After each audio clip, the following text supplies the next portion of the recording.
When it's too tough for them, it's just right for us. Where would you rather be than right here, right now? The Rockpile Report with Buffalo Bills season ticket holder Drew Gear. The Bills make me wanna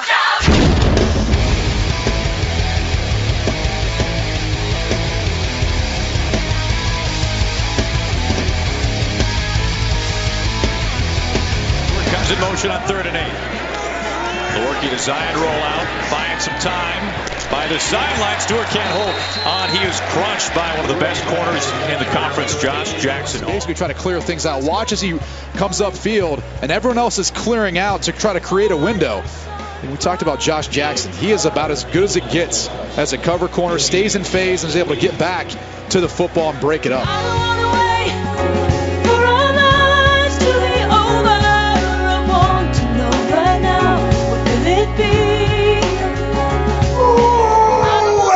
Welcome everybody to another edition of the Rockpile Report podcast.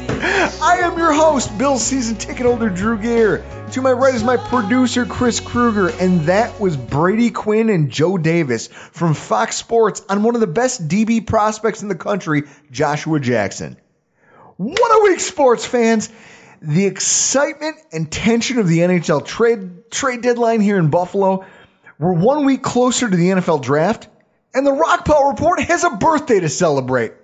That's right, folks. Friend of the show, Dr. Kyle Trimble, celebrated the birth of his first child over the weekend. And as I correctly guessed, it was a boy! Congratulations, Kyle. You've agreed to give up sleep, sanity, and the ability to eat a meal in peace for at least the next decade. And congratulations to you, Chris, because you now have to drink a Seagram's. I know. It's disappointing. I thought it was going to be a girl. I so thought it was going to be a girl, but... And folks, Chris gets to do it with his left hand. I'm doing everything with my left hand. If you follow us on Twitter, you probably already know that Chris suffered an injury that can only be described as hilarious. At least to everybody who actually knows him. Chris, why don't you go ahead and explain to the good people exactly what happened to you? All right, let's break someone's clavicle on 3. 1, 2, 3, break someone's clavicle! Well, right there, I broke my clavicle on Saturday playing roller hockey in a pickup game. It wasn't even a league game. It's just funny hearing you say it out loud. I broke my clavicle at roller hockey. Yeah, please explain to our audience how you can break your clavicle standing behind a plate with your glove lowered to your knees. Hang on. Continue your story, Chris. I didn't mean to cut you off. Tell the good people how you hurt yourself. All right, so I toe dragged around this scrub. I made him look like a traffic cone, and I was down by the goal line, and I cut back to the slot, and the goaltender put his paddle down, and my skates hit his paddle, and I went flying, and I landed on my shoulder. And then I'm laying there, and I'm like, how am I going to rub one out?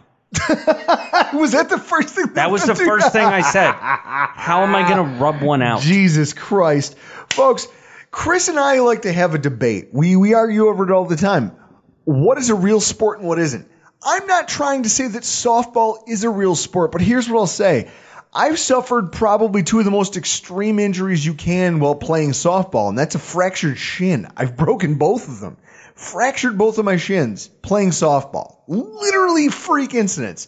And yet, my entire life wasn't disrupted by it. But I just take that in stride, and I don't see softball as being a real sport. But I bust on Chris because in my head, roller hockey really isn't either. I mean, I picture it like Kramer when he's taking karate with the children, and he goes, well, we're all at the same skill level, so it's okay. No, I would have thought you would have broken your shins jumping fences, running from the police. Oh, Chris. So, Sunday, my groomsmen and I went out to get fitted for tuxes for the wedding, and we had an afternoon out on the town. So, first and foremost, a big shout out to the men and women who work at the men's warehouse on Walden Avenue. We apologize, but we don't really. We made their day. because we were probably That most... one big guy just kept laughing at like everything that came out of Dave's mouth. Well, because we were terrible. You can't get a group of us together. I'm talking about sharding in public. Dave's just talking about what a mess he is personally, and also what a mess everyone else in the store is. Just undressing random customers who are just in the store and heckling them. I mean, literally, you couldn't have asked for a worse but funnier group to roll through the front door of your store. Yeah, and then it also helps that I show up with a broken clavicle. Less than 24 hours. One of the best moments of the entire day was when the wind blew Chris's jacket off, and he needed somebody's help to get it on. But in the moments leading up to him getting it back, he looked like a dog chasing its own tail. Yeah, I still don't think I figured out how to get dressed with a fucked up arm. We heckled Chris all day. I'm not kidding. Literally all afternoon. Our friend had to zipper his jacket for him, and at one point, whenever he would have to go to the bathroom when we were out at bars, we'd make fun of him for that too. But Chris, that's what friends are for, right? I mean, if we aren't here to keep you honest... Yeah, if you think you are a friend of mine, then, then you go ahead and think that. Chris, cheers. Oh, and that brings us to this week's Bills News Update.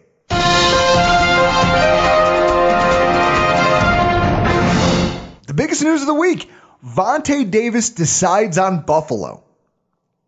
The news broke yesterday afternoon that after visiting 5 different NFL teams, including the Raiders, the Dolphins, the 49ers, and the Browns, veteran cornerback Vontae Davis has agreed to a 1-year contract with the Buffalo Bills.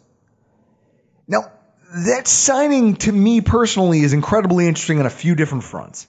First and foremost, there's the impact on our roster heading into the draft, especially pertaining to the possible retention of EJ Gaines. That was my first thing. I was like, there's no way we're going to keep him. I said it when we hosted him for a visit. Now, when we look over the roster at the end of the season, the big story in the secondary was the impending departure of EJ Gaines. We've talked about it ad nauseum, how much better our defense was with Gaines on the field versus the other depth options that surrounded him. And word on the street, though, was that Gaines, even with that injury history, was going to command a sizable salary on the open market. I mean, according to Sportrack.com, Gaines was looking at getting $8 to $9 million per year.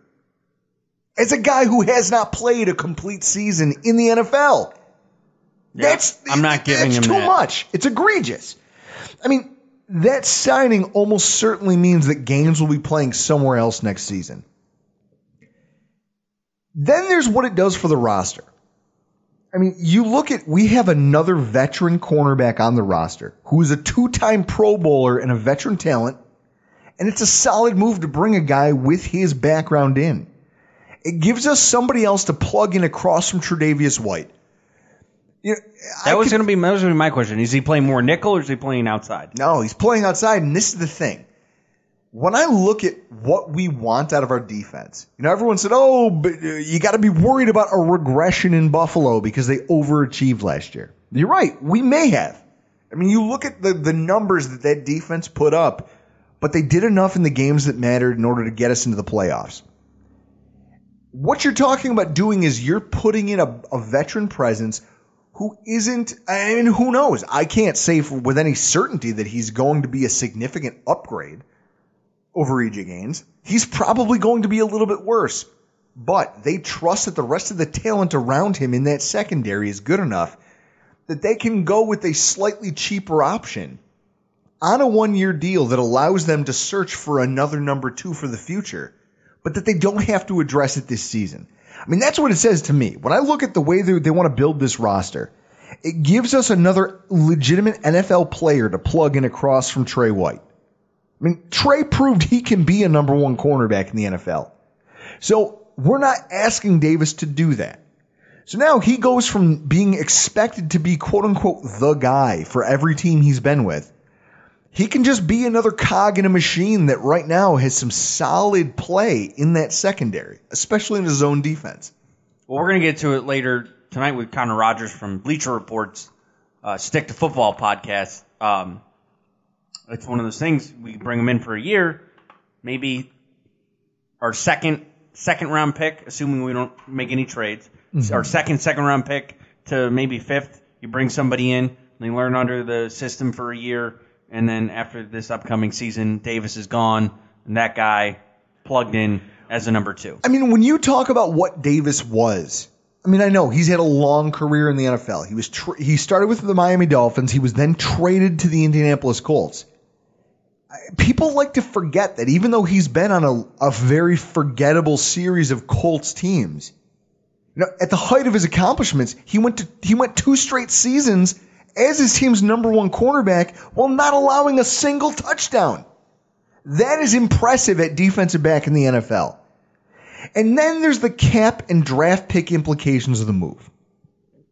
At a salary of $5 million with $3.5 guaranteed, his contract isn't cost prohibitive as we head into the start of free agency, especially not when you consider that Gaines' next contract, again, is being estimated at almost $4 million over that. So even with his missed games last season, for that price, Davis has been more durable over his career. That would seem like an upgrade. I mean, last year, he's played most of the games in his career right up until last season, where he had a core injury that involved surgery, and it was a big deal, and it took him out of all but 5 games. But up to that point, he'd played no fewer than 10. E.J. Gaines has done the same thing, but E.J. Gaines, how many Pro Bowls does he have? I have no idea. I just know he misses a lot of games. He has none because he misses a lot of football games. Then there's the compensatory implications as it pertains to the draft. Because Davis was released and therefore not considered a true unrestricted free agent, he doesn't count when it comes to the comp formula that the NFL uses to award teams extra draft picks. Now, when you look at the makeup of the Bills roster, we have a large number of players slated to hit free agency. We really don't have a ton of players under contract right now, and we don't have a lot of cap space available. So the Bills, at an early glance, look like a good bet to be players for compensatory draft picks in the 2019 draft. That's huge when you consider that we just landed what should be, barring injury, a starting cornerback in the NFL. And he doesn't count against us, so we're still going to be in the race when Gaines leaves and signs that $9 million contract for a compensatory draft pick. That's one of the biggest parts of this entire thing to me. Bean is showing with this move, I think, that he understands the nuances of the compensatory formula. Just true value of players, how to massage the cap. It's important because I don't feel like we've had a GM, Chris, that's been able to do that properly for years. Well, I could go back to our first year of podcasting and pull some audio of you saying the same thing about Doug Whaley. Oh, God. Well, we talked about it last week, or 2 weeks ago during our 100th episode. If I could go back in time, I'd punch the guy that I was 2 years ago with fresh football knowledge. Now that I've been associated with people who understand football, I've learned it myself, really applying myself to it. I'd slap myself in the mouth over a statement like that. I think he said you would spit in your own face, is what the quote was from episode 100. And then there's the optics of the entire signing. There's a narrative that exists around the Buffalo Bills, and every Bills fan everywhere knows it. It's existed for as long as I can remember. And it's something that we've grown accustomed to when it comes to free agent signings. Think back to last summer with Jeremy Maclin. Veteran players at positions of need come here to Buffalo. We're always a stop. They visit with the team, and then they either get overpaid to play here, they sign a 1-year prove-it deal, or because we're the ones who are really offering them significant playing time, and they're looking to leverage that to a starting job somewhere else. We also do offer,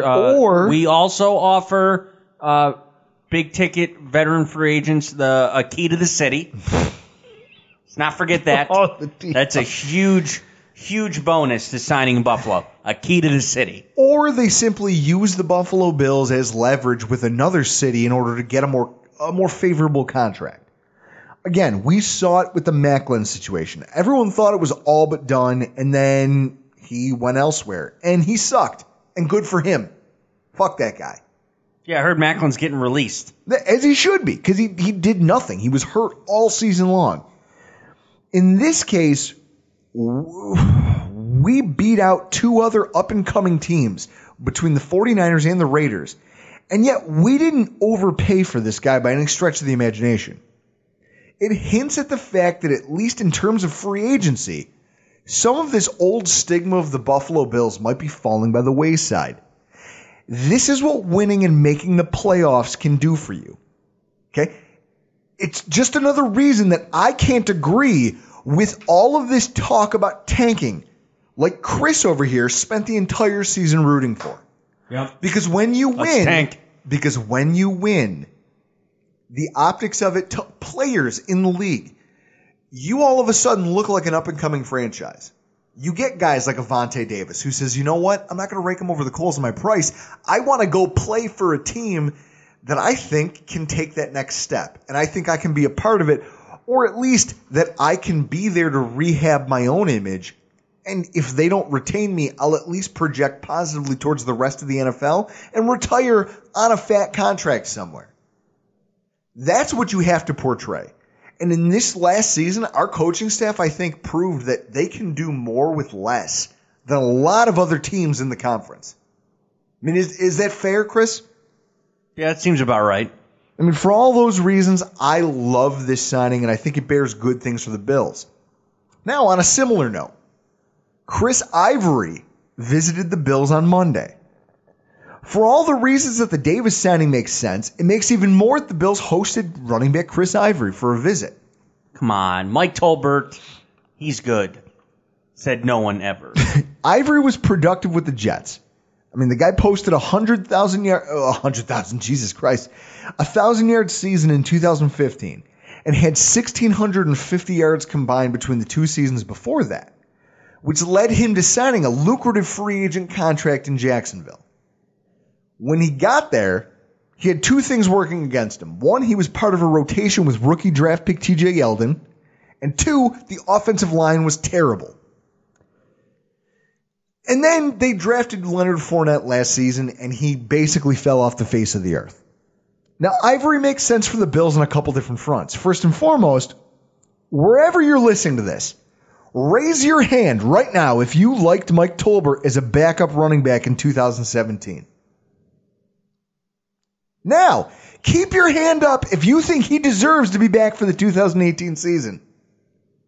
If your hand is still in the air, you're either a bigger fan of the player and his name than his actual production as a running back, or you've had more to drink than I have, and someone needs to take your fucking keys away and put you to bed. If you're at work, shame on you. Shame on you. You obviously went to the bar for breakfast. Ivory would certainly fit the mold of what McDermott is looking for in a backup running back. I mean, you think about it. Ivory has experience playing special teams, which is the reason that our previous backup, Jonathan Williams, was cut. He just didn't play special teams. But he's also put up significant numbers both rushing and receiving, while Tolbert has never put up more than 750 yards and is 4 years removed from his last season of over 300 yards rushing. He also, as a release player and not a true UFA like Vontae Davis, falls outside the compensatory draft pick formula. So a signing of Chris Ivory would make a lot of sense because it would give us a legitimate number 2 running back who wouldn't be relied on, who could fill special teams roles, who could be there to spell a guy like LaShawn McCoy. And at the same time, he wouldn't, or at least shouldn't, cost us a lot. No, he's already on the back end of his career. He'd be a great number 2, because as far as I'm concerned, we had no number 2 last year behind Shady McCoy. We need a number 2. That's why we started last week's draft talk with Matt Waldman, because we knew going into the draft we were going to need a running back at some point. And now this is what makes, and this leads me into my last bit of news here, and I guess it's more of an editorial.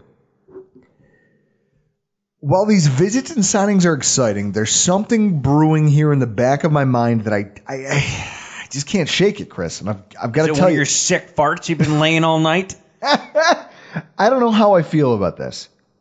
Chris Ivory would be a nice player for the Bills, as an experienced depth option at running back. And Vontae Davis means that we can go into free agency in the draft without really having to reach for a second cornerback. I mean, because obviously that's a hole going into this season. These are both positions that could be addressed for less in this year's draft as far as cap space goes. Because every class seems to have some quality players at running back and cornerback. I mean, when you look at the two classes, especially running back, last week we talked to Matt Waldman about the value of this class and how deep this class is. You've got guys who could be generational running backs. A couple of them. Not just one Ezekiel Elliott, one Todd Gurley. You've got a Saquon Barkley, but you've also got a Sony Michel. You've got a Nick Chubb. You've got guys who could go on to be bell cow backs for their teams scattered throughout this draft. And yet at the same time, we're bringing in street free agents to audition for that number 2 spot. It gives me a sneaking suspicion. I mean, when you take into account the fact that we have a boatload of draft picks.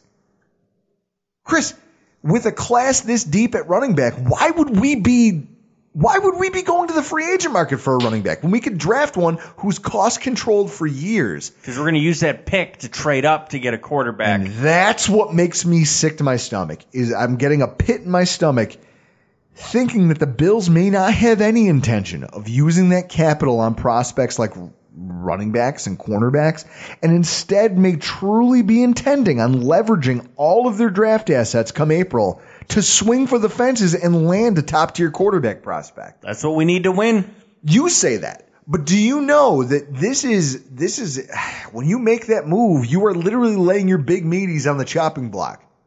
That's it. You are putting it out there that, listen, I'm going to go for broke on this. Exactly. For a GM in his very first draft, that's a ballsy move, because if you're wrong, there's no guarantee that you're going to make it to see the 4th or the 5th when you may actually have that type of draft capital amassed again. Exactly. You get one chance at this, and this is Bean's shot. Let's trade up and get a quarterback. That's what I want. I want the Bills to have a quarterback because that's what it takes to win in the NFL. Everyone knows it. Yeah, well, the Bills won in the NFL at least enough to make the playoffs, and we did it behind the strength of our secondary. And that's what got us here. I mean, in 2017, the Bills rolled out a secondary that didn't have a single member who had ever played in a Bills uniform before. None of them had played with each other. The results, I mean, you saw the safety play we got. Both of them should have been Pro Bowlers. Both of them should have been Pro Bowlers. Exactly, except no one cares about the Pro Bowl. Excellent safety play. And then the emergence of Trey White as one of the better cornerbacks in the league. I mean, we have a secondary here for the Buffalo Bills that was easily the most effective unit and became the backbone of the defense as its most effective unit. Now, as we head into 2018, the Bills have a lot of decisions to make. And they've got some work to do in order to ensure that that unit doesn't regress. Because there were a lot of new faces last year, and now you're already talking about people leaving. I mean, first and foremost, E.J. Gaines. He was acquired with a trade to the Rams as part of the Watkins deal. The Bills were 100 yards per game better on defense with Gaines in the field. I don't think he's going to wow anybody with spectacular plays, but he's solid in coverage and he's good against the run, and he's an asset to any defense that might have him. Sharice Wright, well, he's an aging veteran who provided us with useful but kind of underwhelming depth, and he's a player that can almost certainly be upgraded. Now, Leonard Johnson, he's the last name that makes our existing player list, started at nickel defensive back for us. And his play was exactly what you'd expect from a veteran player. He was steady, he graded up positively against both the run and the pass, but he had games where he was, I swear to God, there was a couple games where he couldn't wrap a sandwich, much less a running back. He could be upgraded on as well, but at the same time, I wouldn't hate to see Leonard Johnson brought back on a reasonable short-term contract, seeing that we brought in Vontae Davis. Considering all of the holes on our defensive line, our linebacker core, and our quarterback group, as well as wide receiver, it doesn't strike me as likely that the Bills are going to spend significant draft capital to address the position of defensive back. You also said that last season, and we did. Oh, but Chris, you're right. We did spend a first-round draft pick. So now, do you see us, especially if, as you keep pounding the table for, we go to get a quarterback? Yeah, I'm pounding with my left hand because that's all I got. Do you expect that their next pick will be a defensive back? Because I don't think it will be. No, we could probably maybe a mid to late round. Okay, and exactly. We're a team with limited cap space. Addressing cornerback depth with a later round draft pick makes sense. I mean, it's a viable option. But it begs the question, what prospects are out there that might be able to come in here with a late second, an early third, or maybe even on into the later rounds with one of those picks that can make an impact and fit our scheme?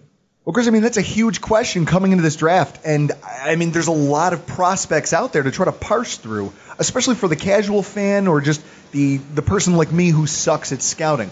Luckily, tonight, we've got a guest to join us who's going to kind of walk through all of this, through this, I guess, the cornerback and safety market as far as defensive backs go heading into the NFL draft in 2018. We have with us tonight the host of Bleacher Report's Stick to Sports podcast, Mr. Connor Rodgers. Connor, how are you doing tonight? Hey, guys, what's going on? Not too much. Sounds like a lot's going on with you since we last talked. I mean, you came on our show last February almost to the week, and then 2 months later started the Stick to Sports podcast over there at Bleacher Report. Yeah, it's been kind of crazy. So we launched, it's right, 2 months after we launched Stick to Football with our launch episode with Mitch Trubisky, who obviously ended up being the talk of town on draft night, and we've been going weekly since, 2 episodes every week, and it's been a ton of fun. But there's no doubt that we have been absolutely slammed over at Bleacher Report over the last year since I talked to you guys. Now, who all works on this podcast with you? I know I saw Matt Miller. Is that correct? Yeah, me and Matt Miller are the hosts, and our producer, we call him Whiskey Dan, works for Turner Sports. He's our producer. He's been with us almost the whole time. We got him pretty early in the process. He's been absolutely great putting together the show, helping us out along the way. So, yeah, me and Matt Miller have been the face of the podcast, and it's no doubt it's been crazy to see it grow as fast as it has. We've had a lot of help from different guests, different PR contacts hooking us up, and some really great people on the show. But between me, Matt, and our producer Dan, we've been carrying it. That's fantastic. And I mean, listen, I'll be the first one to tell you that I know the value of a solid producer, because without mine, I would just be some drunk with a microphone. That is me as well. I mean, I'm a guy that, listen, I still am a video producer at Bleacher Report, so I get that side of things, and I know how vital the position is, so I appreciate having one so much now. Yeah, especially me right now, because I have a broken clavicle. So I am one arm. I'm sorry to hear that. Yeah, I'm not. This is hysterical. Yeah, I'm one arm for it happened on Saturday, so I'm one arm for the next, I guess, 8 to 12 weeks. How did you do that? Playing hockey on Saturday. Wait. Okay. Playing roller hockey. Yeah. Don't try to dress it up as if you play real sports. Oh, I do play real sports. Roller hockey's a real thing. I toe dragged someone, went to the outside, cut back to the front of the net, and the goalie put down his paddle, and my skates hit his paddle, and I just took a dive and landed on my shoulder. Yikes. It's the first time I've ever broken a bone. Think if he was wearing pads like a real hockey player would have been in that situation, he might have been okay. So I almost feel like he had this coming. But I digress. So you guys have been doing this podcast. What can you say, outside of Mitch Trubisky, obviously that first episode really kind of set you guys up because that was a big story heading into the draft. What have been some of your favorite moments of doing the podcast? I mean, the people definitely attach themselves to the mock draft. That's just the nature of the business with fans. They love hearing who their teams pick and how we feel about it, or who we think their teams will pick. Grading the draft has been a ton of fun. But honestly, the guest segments have been so unique. We've had on Todd Gurley, Alvin Kamara, Chris Harris Jr. The list just goes on and on. We've had a ton of guys that are going to be in this year's draft on the show, and it's just each week we've had such really intriguing, interesting guests. Pat Mahomes, when he got the starting job after the Chiefs traded Alex Smith this offseason, we were the first to talk to him after that. So that's what's been so cool, to really go behind the scenes and make the players feel comfortable on the show. Like we always say, we're just two guys that like beer, we like football, and we like just hanging out. So it's not over the top too serious. We don't take ourselves too serious. So, letting the players get a platform like that has been really cool. No, that's awesome. Now, where can people find that? It's on iTunes. I know it's on iTunes. Where else can they go to get it? Yeah, our producer tells us it's nearly everywhere now. I know Stitcher's a big one. The Bleacher Report app, if you have the app and you subscribe to Stick to Football's channel in the app, obviously iTunes is the go-to for many, but it seems to be on every single podcast platform now. The more I look around, so you really can't go wrong with any of those three I just mentioned. No, fantastic. I mean, you guys are really making a name for yourselves, and it's crazy to think that just a year ago, you hadn't even done a podcast yet, and you were just kind of, you didn't have your own. You were just kind of appearing on ours, and it was great. And then we come back, and I'm like, I wonder what he's been doing. And then I start looking around. I'm like, wait a minute, what is this Stick to Sports podcast? Blown away. Yeah. You guys are killing it over there. Guys, for those of you listening, make sure you go check it out. Now, into the meat and potatoes of why we're both here tonight. The 2018 defensive back class. Now, I know this isn't really draft related, but I want to pick your brain on it because it's cornerback related. You're a guy who spends a lot of time scouting players and who discusses their value. Marcus Peters, his case I think is a really interesting one. A former first-round draft pick, defensive rookie of the year, and a Pro Bowler. Is it surprising to you at all that in the trade from the Chiefs to the Rams, it brought so little back to the Chiefs in compensation?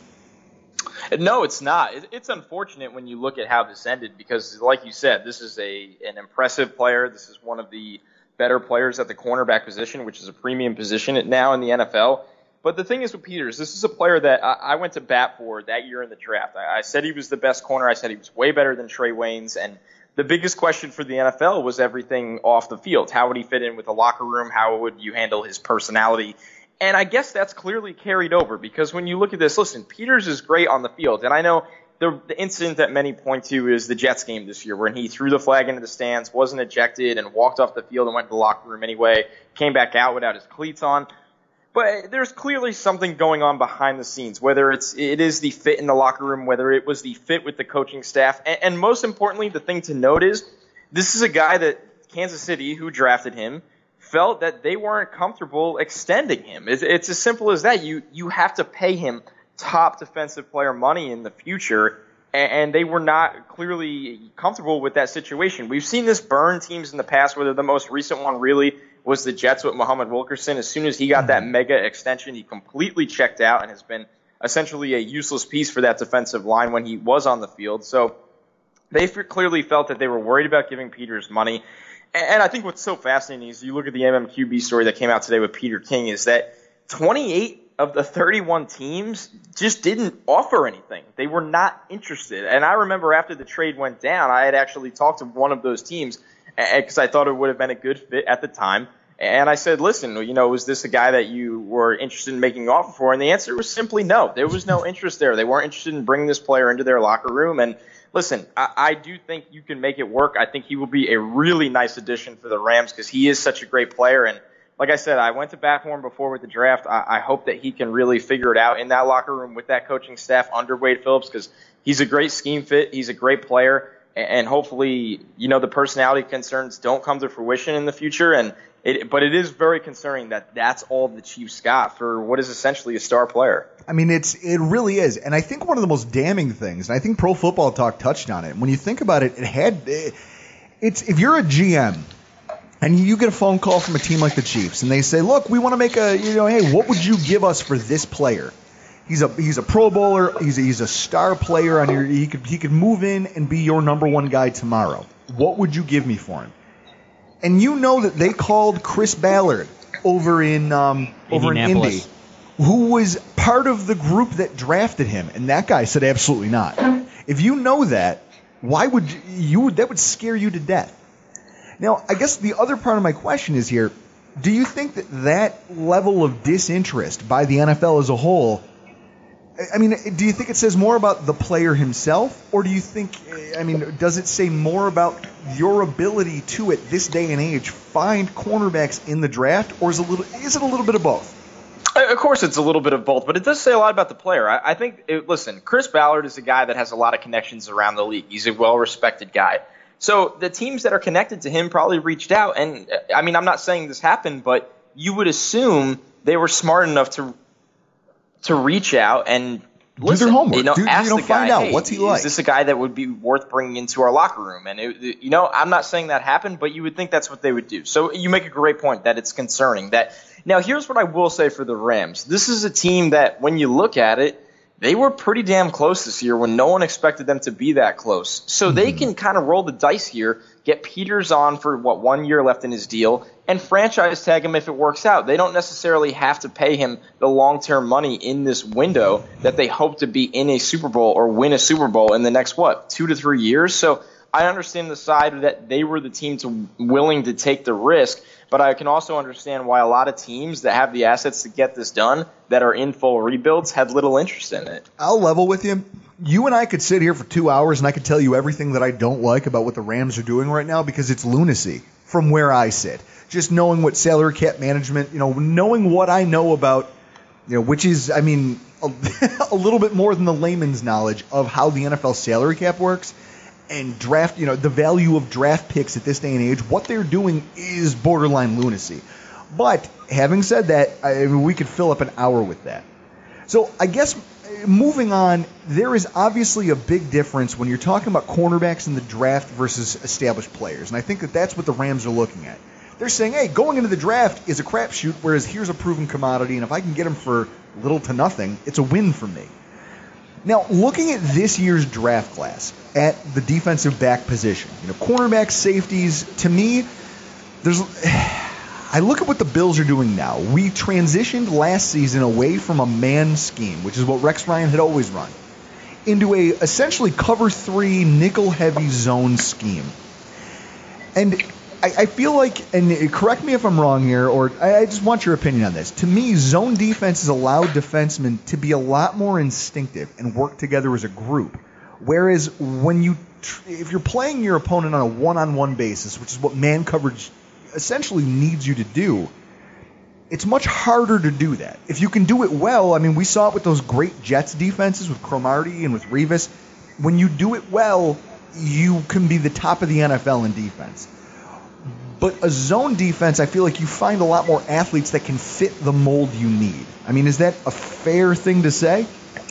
Yeah, for sure. And I think we're seeing a lot of different defenses mix it up, whether it's, obviously just, pattern coverage and all kinds of things like that. But you make a good point that, listen, the reason a lot of teams don't run that 1v1 man assignments is because you have to have a certain kind of athlete to do it. Not everybody is Patrick Peterson in this league where they got length for days, can jam you and disrupt your routes at the line of scrimmage, and can turn their hips and run down the field with you with 4.4 kind of speed. So that's the thing to note here is that it almost makes sense to run the zone if you feel like you don't have the personnel, like an elite corner, to play the 1v1, or if you don't have the pressure to get home in the 1v1 scheme. You can sit back in the zone. You can kind of bend but don't break. Now, obviously, we know this very well in the AFC East. You see Tom Brady kind of tend to rip apart those defenses at times. Yep.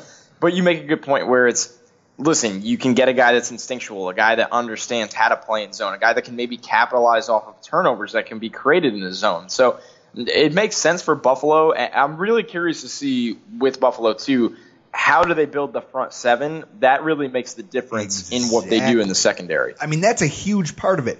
I think that, I'm a guy who watches a lot of SEC football. I watch a ton of Alabama. They're my team. Alabama's a team whose front seven is always so stacked that they're not afraid to play man-to-man defense on the outside because they know that if their guy gets torched and somebody's running deep, it doesn't matter because odds are the pass rush or the pressure up the middle is going to get home. So when you're transitioning to the, away from that style of football to the NFL, you look at Trey White. Trey White was I hated the pick. I hated it. I railed against it, and I had to eat. I'm still picking feathers out of my stool. That's how much crow I had to eat. Yeah, Drew's a little irritated that we didn't go with Reuben Foster, who was still on the board. For obvious reasons. How do you feel now? Exactly, and that's my point is when you take a young corner like that who has obvious skills, he had skills, but he had his deficiencies, but you put him in a zone scheme, he's allowed to be a little more instinctual. He doesn't have to, he's not forced to live on an island. And so I feel like in this draft, when you take a look, Trey White wasn't he was no slouch in last year's draft class, but he wasn't a household name. He wasn't one of the guys who you constantly heard the drum being banged for them being at the top of the draft class. Now, in this draft, both the cornerback and safety positions have some guys who kind of fit that mold. They're constantly mentioned in the top 32 NFL prospects. So I guess when you look at what the Bills are going to be capable of doing in the draft this year, I simply don't see it in the cards for us to invest another high draft pick at the defensive back position. So what can you say about the depth behind each of those positions on through into the mid and later rounds where the Bills might actually be looking to acquire one? Yeah, well, the good thing is you don't have to. And with the Bills having so many premium assets in this draft, can I make the argument that, hey, go get another corner because they're so good in this class? Sure, but what if the Bills trade up and try to get a quarterback? Then those first rounders and, some of the twos might be gone. So the good thing is here with this corner class, you're right. It's deep. There is talent that's going to slide. Obviously, guys like Denzel Ward out of Ohio State, Josh Jackson from Iowa, and even Mike Hughes from Central Florida, those are first-round players. It's as simple as that. We're going to see Isaiah Oliver, the corner from Colorado, test really well this weekend. I think he can work his way into that back end of round one conversation too. Now, what about after them, and what is Buffalo looking for? You kind of say that Buffalo wants to maybe play off coverage in a zone, or are they going to be looking for guys to jam? You have a guy like MJ Stewart from UNC, a guy that's used to playing so much press coverage, but how is he going to be in off coverage? They got him working on that down at the Senior Bowl, and I think he's going to be a really nice round 3 or 4 option, but the question is, how does he make that transition? Now, when you're just looking for guys that can be pure athletes in the secondary for Buffalo, maybe in that 3rd round range, like we said, Quentin Meeks from Stanford is another guy that defends the red zone really well, and I think that's so important when we're going back to saying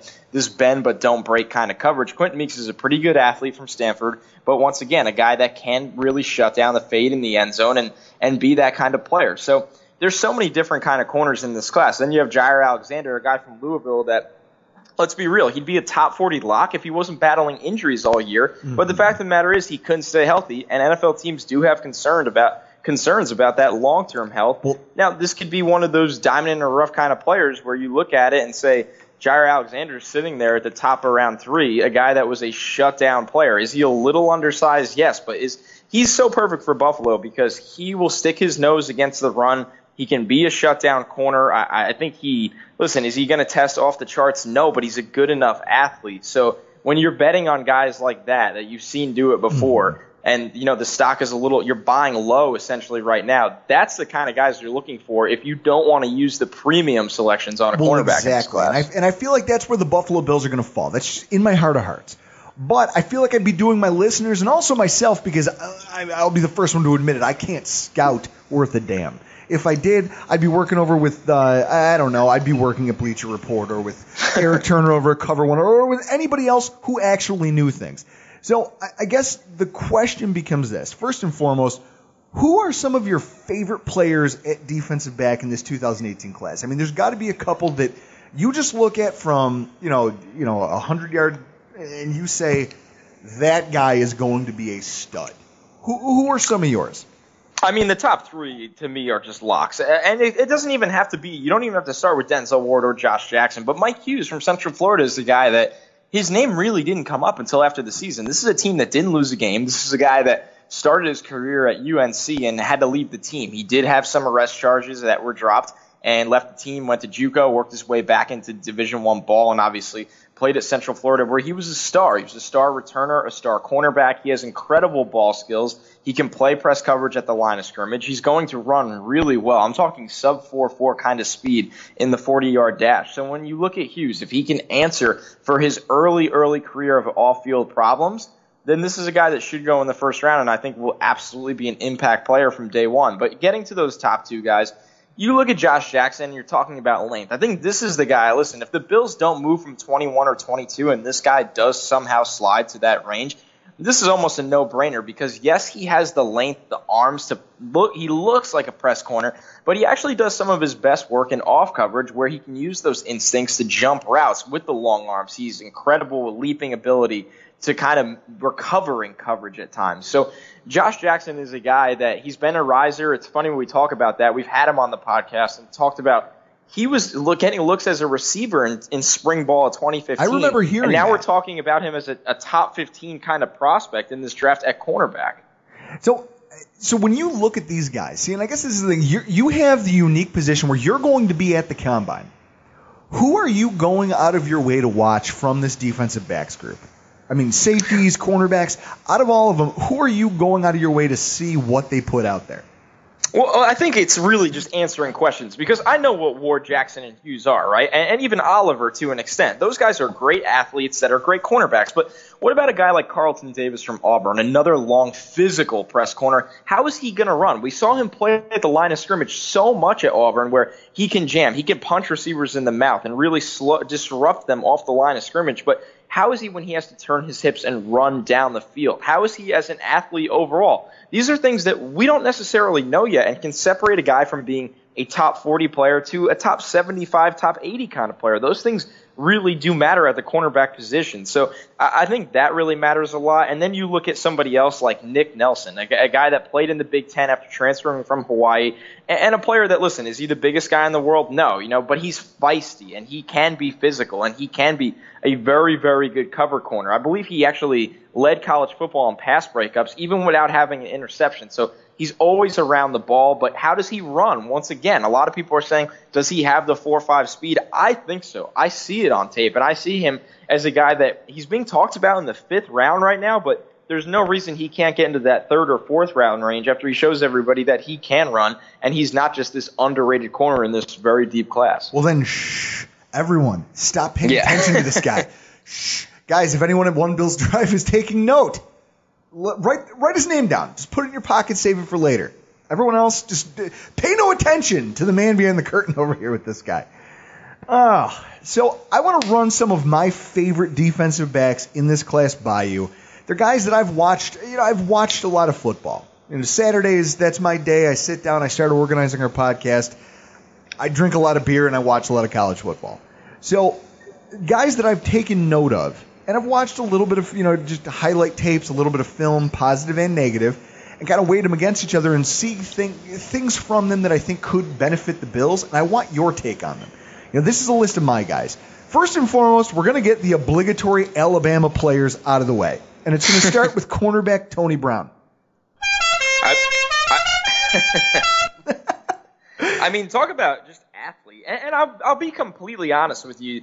There's part of me that when I see Tony Brown, I always wanted more, right? Because he just looks like a freak. He's got the length. He can run for days. There's no doubt about that. But you always want to see this prototype kind of shutdown defensive back, and I don't think that's what he is. But to me, he looks like a day 3 player just based off of special teams ability alone. Well, this is a player that came to Alabama and really helped out right away from that. That's one thing I love about Alabama players is that even when you're a top recruit, you really do your dirty work right away as a freshman or just an underclassman in general on special teams and earn your way onto the field. We've even seen it with Rashaan Evans, the linebacker, not to get completely off script here, but same kind of path. I think it's been the same for Tony Brown. Did he contribute in the secondary? Of course he did. We saw it in the national championship game. But when it comes down to it with Brown, he's a very good athlete and a guy that clearly has no problem earning his way on special teams. The question is, can an NFL team, develop him as depth on a defensive back roster? Well, and that's just it. Because when I look at Tony Brown, this is what I see. He's my favorite. I mean, if I had to pick one, he would be my number one with a bullet for a depth option DB in this year's class. Because he's versatile. The thing I like about him is that I've watched him play at Alabama, and I know they play a lot of man coverage. And he did okay. I think that, but the thing that's most impressive about him is that as a defensive back, he's a hammer. And he plays with a mean streak. I mean, Alabama used him a lot as a blitzer in order to create pressure, and he's a very aggressive tackler. He's when it comes to tackling, I think that's one of the hardest things for defensive backs is that there's a technique that comes to tackling when it comes to running plays. How to shed a block and how to get in on a running play. The one thing you saw to Tony Brown time and time again in the Washington game, in the Peach Bowl, in the national title game, in the game against Clemson, you saw flash plays against the run from this cornerback because he's big enough, he's got the length that he can shed tackles, and he's a violent and aggressive tackler. So and obviously that kind of leads itself to his, I want to say, very solid play on special teams. He spent so much time on special teams for Alabama, and he was very good there. He took that tackling ability and brought it to playing defensive back. He has the speed, I think, to be a good cornerback, but I don't think he has the finesse that it takes to be a man coverage corner. And I think that somewhat devalues defensive backs. I mean, you said it. The guys who can do that, the Patrick Petersons of the world, they're at a premium. So a guy like Tony Brown, if you could put him in a zone scheme like what we run, where, you know, and I've seen him fill in because of injury. I mean, this year our team was decimated by injury. He filled in that kind of second to third safety role sometimes when he was asked to do it, and he did very well. He tackles well. He's a good blitzer. He's a great athlete. At worst, he helps you on special teams, and at best, he becomes that kind of third, fourth DB option for you, and he doesn't cost you a lot because he's probably anywhere from a third to a fourth round draft pick. I mean, is that fair to say? Yeah, he's sitting in day 3 for me. I think, once again, going back to it, though, that's good special teams value for a guy that you can hope to develop. I think he's kind of in that 5th to 6th round range. But, you know, listen, Alabama players with their pro readiness sometimes go earlier than that. And then there's an honorable mention here that I want to bring up, Levi Wallace. Levi Wallace is a guy. Now, Anthony Averett, I don't understand it. I've read a lot of things. The defensive back out of Alabama who was, I mean, outside of Minka Fitzpatrick, you're going to call him our number 2 defensive back. Averett doesn't do anything special for me when I watch him play. I think he's steady, but I don't think he's anything great. Whereas Levi Wallace, I don't know, he played so well that even behind those two, you couldn't keep him off the field. And I think that had he come along a year, you know, if he had come along a couple years later, he'd be filling in that kind of Anthony Averett role. But because of his place there, he could fall even farther than these guys in the draft and make a useful pickup for somebody somewhere. I mean, can you at least, have you watched anything on him? Yeah, I saw him in firsthand at the Senior Bowl. I mean, I was literally 3 feet from the guy. At the Senior Bowl, when we break everything up at Bleacher Report, I always take the DBs. And when the DBs do one-on-ones, I always go down on the field because that's really when you learn if a guy has got dog in him or he doesn't. It's as simple as that. That's the time to show up. To say, listen, I'm going to run with this receiver or I simply cannot. So I think with Levi Wallace, I was actually impressed with how smooth he is and, you know, his nose for the ball. I think he's gone underrated in that Alabama secondary. When you play in a secondary that has Minka Fitzpatrick and Ronnie Harrison, 2 guys that we know Minka's a top 10 lock. We know Ronnie Harrison's, you know, kind of sniffing in that top 40 kind of range. You don't get as much love, but this is a guy that he broke up, you know, well over 10 passes this year. He did have the 3 interceptions, and, you know, I believe he took one of those back to the house on a long one against Ole Miss. So when you look at Levi Wallace, the biggest thing that scares me is he weighed in at 175 pounds at the Senior Bowl, and standing next to him, he looks it. He's light in the pants. It's as simple as that. And these receivers in the NFL, they bully you nowadays. Listen, these are the guys that get the call. So if you can't hang as a corner, and it's going to be really tough for you just with the way the game's officiated, but it might just be a fluke. If Wallace can get up to 185 and keep that smooth ability and keeps his nose for the ball, he's a guy that's going to stick. There's no doubt about that.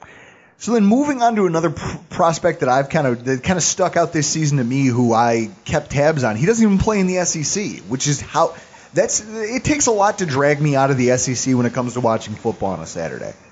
DJ Reed, cornerback out of Kansas State. He's projected in that third round to 5th round, maybe even 6th round range. But he's not a small guy. He's 6 feet tall. He comes in at the 190-pound range. And he's not a household name. But I think the reason I like him most, you look at what he did, 9 pass breakups and 47 tackles. That's not bad for a guy who projects as a depth cornerback. You know, the 9 pass breakups is important to me. You know, after watching what Trey White did this year and kind of paralleling that back to his tape in college, there's something to be said for a guy who year over year gets those pass breakup numbers. Because it means that even if he's not bringing them in for INTs, he still knows, he's got some awareness to him to play the ball in the air. Now, what I love about Reed is that he's a guy who can play special teams at a high level. The kid averaged 34 yards per kick return and 15 yards per punt return as a special teams player. If I'm not mistaken, we haven't had a punt return for a touchdown in 3 years when we played Green Bay. No, that's it. I mean, it wasn't even Leotis McKelvin, who that was supposed to be right in his wheelhouse. He was supposed to be that guy for us, and it wasn't even him who ran it back. I mean, that kind of special teams production is what the Bills sorely need. When you consider the fact that we've been subpar at best in all of our return games. Now, with Reed, I think that you're getting a guy who I don't know you could come in and just play. I don't think he could be your nickelback. I don't think he could come in and do much for you outside of the return game. But I think over time you could groom him to be something for you on top of what he gives you as a returner. Now, I don't know. How do you feel about the guy? All right, listen, I like DJ Reed a lot. I think he's going to measure in a little smaller than you expect. I do think his problem is he's probably, 5'9", about 185 pounds. Really? So when you look at Reed, the big thing for him is going to be height. He's a slot corner. Now, that's no problem. You guys should know as well as anyone. You saw a guy that thrived in the nickel at college, and Trey White really transitioned to the NFL to thrive in that role. It matters a lot in today's game. Look at some of the best slot weapons in the NFL that really take over the AFC East at times, whether it's Julian Edelman, who we did miss this year, and obviously Jarvis Landry, who's been franchise tag. We even saw the Jets make very good use of Jermaine Kearse after trading for him from Seattle. So slot options matter, which means slot corners matter, and that's where DJ Reed's bread and butter is. He obviously, the return game, he's electric. He's a game changer there, and I think that's where he gets his value. Listen, this guy, to me, if he was 6 feet tall, he would be a round 2 player, but he's not. Now, that does matter for a lot of teams with their size threshold at the defensive back position, but at the end of the day, if this guy goes the back end of round 3, early round 4, I completely understand the pick because he's a player that, like you said, he has a nose for the ball. He makes plays, but when you can help on special teams right away, that's such an important impact, and that versatility gets you drafted earlier out of that day 3 range possibly. Now, there's a guy here that I have a lot of questions about, and I'm going to have to lean on you to give me the skinny on him because I really don't understand it. Cornerback Holton Hill out of Texas. The guy's 6 feet, 200 pounds. At least that's what I've seen published. I don't know what he's actually going to come in at. They're saying he could be... They're saying that he could be a 3rd to 4th to 5th round prospect, which is kind of a wide variance for a guy who spent a lot of the season playing some really damn good cornerback. And then, I don't know, he ran afoul of the coaches, got suspended for 3 games. I mean, maybe this is the Marcus Peters effect. Maybe this falls into that, under that umbrella. I don't understand. What happened to this guy? And where does his value lie in your opinion?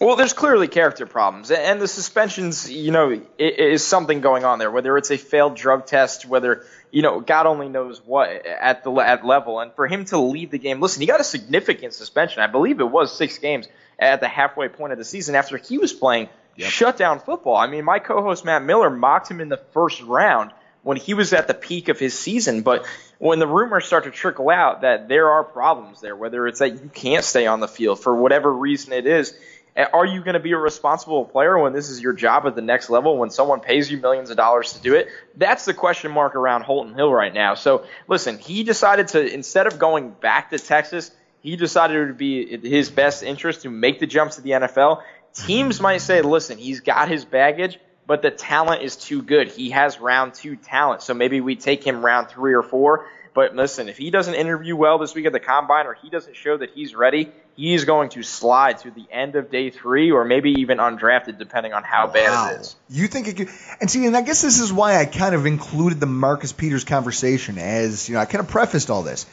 When you see a guy, and I think more and more teams are becoming sensitive. Now, I had an argument with a guy today who was a quarterback for albeit a D3 football team, but he's played college football. And he tells me, now that he kind of runs his own thing and he kind of writes about sports and things of that nature, he talks about how he doesn't care, give him a team full of guys who have bad character and this, that, the other thing, and he'd have the best offense in football. But I feel like there's a movement in the NFL right now. And I think you can go all the way back to the Ray Rice incident. I think it started there, but I think it's kind of ratcheted up a few notches where teams are really starting to shy away from players who seem to invite trouble. Is that a fair statement? Of course, because it's all on accountability and reliability. And listen, it builds a long-term window rather than a volatile short-term one. Mm-hmm. I mean, it's just one of those things that I look at and I say, this guy, for all of his things, even in the 3rd or 4th round, I like the guy because, like you said, he was playing elite football, first-round caliber football. And then he did something. He pissed someone off. And now he's looking at maybe being undrafted. Kind of like a Vontae Perfect sort of thing. So somebody out there somewhere will eventually decide, kind of like the Bengals did, that talent trumps all that. But when you do, I feel like you're married to that player. That's why he's so interesting to me, because like you saw with the Peters trade, and I guarantee you, if the Bengals called any linebacker needy team in football and said, hey, we'll trade you Burfict, what would they get in return? Almost nothing. I'm willing to put money on. Now, the next guy I wanted to talk to you about is really a guy you said you haven't scouted, Dane Cruikshank out of Arizona.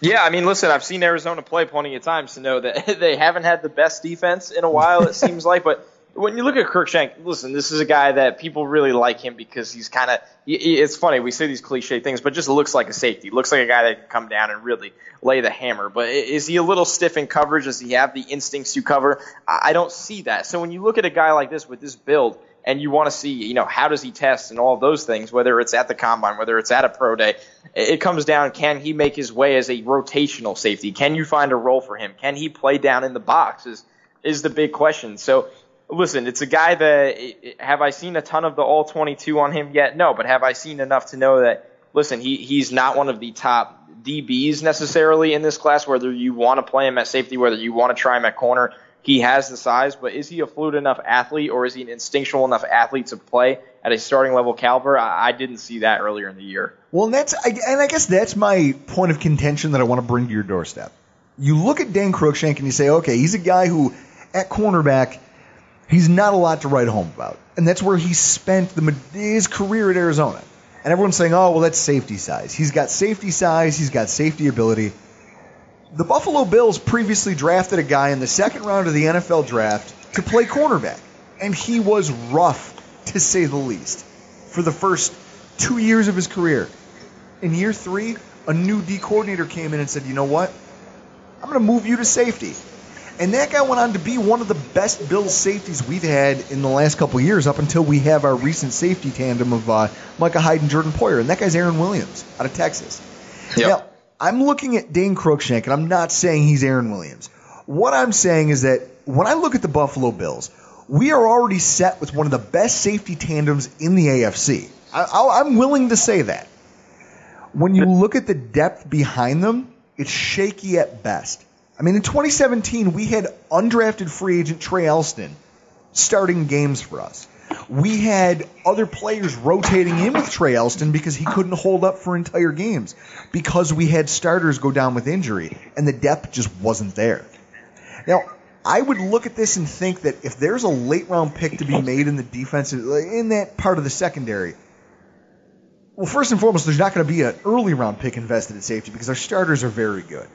But if there's a late-round pick to be made, I have 2 names. I have this Dane Cruikshank, who I think could come in and kind of fill that backup rotational role and learn behind these guys. And then also Damon Webb out of Ohio State. Now, what do you think about him? He's another guy that, similar to Cruikshank, I just wonder how fluid is this guy? Is he a little too stiff in coverage? I think when you look at what the Bills asked to do, whether it's putting guys over the top, you want guys that it can necessarily turn their hips and cover. It's as simple as that, or have the sideline-to-sideline kind of range. I haven't seen that from Webb. Now, the biggest problem with the safeties in this class is it's not that deep. Last year we had a deep safety group. After the Minkah Fitzpatrick, Derwin James, Ronnie Harrisons of the world, and even when you get to the next year and you talk about a guy like Kaiser White from West Virginia, it starts to really drop off. And that's why you look at guys like Webb and Cruikshank, which, listen, are probably projected 7th-round kind of picks. Yep. Can you find a diamond in the rough? Can you develop them? That's the biggest question. I don't love the fit for either in Buffalo, but listen, I would be very happy to be wrong on both. Well, so let me ask you, who do you think is a fit? I mean, if you were the Buffalo Bills, you're on the clock and you've got we have a couple 5th-round picks. And in the 5th round, you're sitting there and there's somebody out there who you would be willing to take a shot at. A depth guy who may develop, he may not. He may end up being nothing. Who would you be willing and who do you think might be there in that range that Bills fans might want to keep tabs on? Yeah, it's like I said, it's not the range that you want to bet on, but one guy I really did like down in Mobile was Jeremy Reeves, the defensive back from South Alabama. He's a little small, but you want to talk about a guy that can cover, that can move as well as anyone. It's a shame he didn't get a combine invite, which makes no sense because he was one of the better DBs down there. He was a very solid DB for the team the entire year. So when you're looking at day 3 guys that drop just because they are a little bit undersized but can play that safety role, that fit the zone coverage that the Bills want to do, that would be the guy that I would keep an eye on. In a safety class that's very, very shallow, you're going to have to spend a pick if you want a starting caliber one. You don't want to wait till day 3, but if you do, and there is a diamond in the rough in this class, that's the guy I'm betting on. Now, Connor, is there a guy in the secondary that you feel is not getting enough attention on the national media level? Yeah, I mean, it goes back to a couple of the guys I said before at corner. I think you look at a guy like Nick Nelson, I think he's gotten no attention at all. And he looks like, to me, a guy that can find his way into the back end of the top 10 corners in this class. It's interesting how quiet it has been on Carlton Davis after such a good year at Auburn. I mean, it is interesting when you look at all these guys, because this is such a deep corner class that you go through and you keep finding more and more. And even MJ Stewart, like I said earlier, we hear so much about guys like Dante Jackson, who's going to run a blazing fast 40 at the combine, but he's not as good a corner as these other guys. So it's really interesting when people really do dive down to the film, and we do get to the draft weekend of day 2 and day 3. I think those are the names you want to keep an eye on, because I think those guys can actually be impact cover corners as rookies next year. See, now, and that's the stuff that I guess as Bills fans we're looking for, is just who are these people who we need to know. I think you've given us a prolific list of names here that fans can take away. They can go and do their own. The guys who are really plugged into the draft and who are still listening to our show every single week because you're maniacs, they can go out there and they can go into the combine, they can go into the pre-draft process and say, hey, here's a guy that I might want to keep tabs on because it sounds like he has a little bit of ability. I don't have the ability to bring it to him, so thank you, Connor, for bringing that to my show tonight. I very much appreciate it. Of course, guys, anytime. It's always fun, our little annual catch-up, right? Absolutely. Have fun at the Combine this year. And now, where can we find all your work on Twitter, and where are you on the internet? Yeah, no doubt. You could follow me at Connor J. Rodgers on Twitter. You can follow at Stick to Football on Twitter. That's a great place to reach everybody under the Stick to Football umbrella under Bleacher Report. And I do all my writing at FanRag Sports. So I think that covers the large majority of it, unless something else picks up soon. You have a weekly column over at FanRag, right? That's correct. On Mondays, the NFL Draft Spotlight. Make sure you guys go ahead and follow Connor Rodgers on Twitter. Listen to his podcast, Stick to Football. He's on Bleacher Report. Got his articles on FanRag. Always fun to talk to once a year. Dude, he's such an eloquent guy, and he does such a great job. And the player interviews he gets, like you said, they're relaxed, they're funny. I listened to the Alvin Kamara one today, and I was blown away by how good of a podcaster he is without ever really having any previous experience stepping into it. It's incredible. Make sure you follow him. And guys, we're over here at Rockpile Report on Twitter, rockpilereport716@gmail.com. We love answering fan mail where we try to be interactive throughout the course of the postseason. Coming up to training camp, we're going to be there in some capacity, so make sure that you guys get a hold of us. We'll meet up with you guys. We're always more than happy to crack a beer with a couple fans. Yeah, I'll have 2 arms by then. And as soon as we finish this, Drew's going to ice down my shoulder. All right, guys, we got to get out of here. I'm Drew Gear. That's Chris Kruger. Thanks for showing up, because this has been the Rockpile Report.